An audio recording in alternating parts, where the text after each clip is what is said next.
wajjini hiree barataa Oromoo akka nuti hin baranne duumse nu hambisuudha nurra tochachaas gahee saba uumamaan qaraa ta'uudhaan dandamanne tooftaa fi abshaalummaa wareegamaa baranne dhiiga lafeen cabsine yoo barachuu dadhabne jijjiiramaan mul'anne.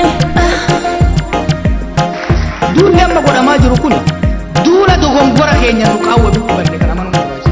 Qabsoofne sirna wayyaanee nurra hidhattoo laatee waggaa 550 bulchuu barbaadu taraatii ejee qophaayaa jiru. Ifirraa buufne biyya nama hundaa bilisa taate jaarra jennee carraaye.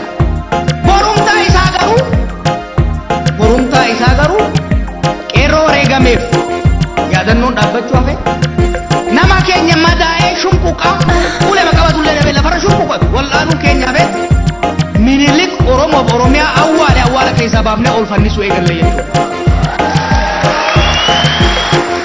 Yeroo immoo boonnee itti dagannu keessas hin jirru jechuudha. Yeroo kana keessatti yeroo yaalii dhumaa last attempt marsaan tun marsaa dhumaati amma wadanu yaaltu.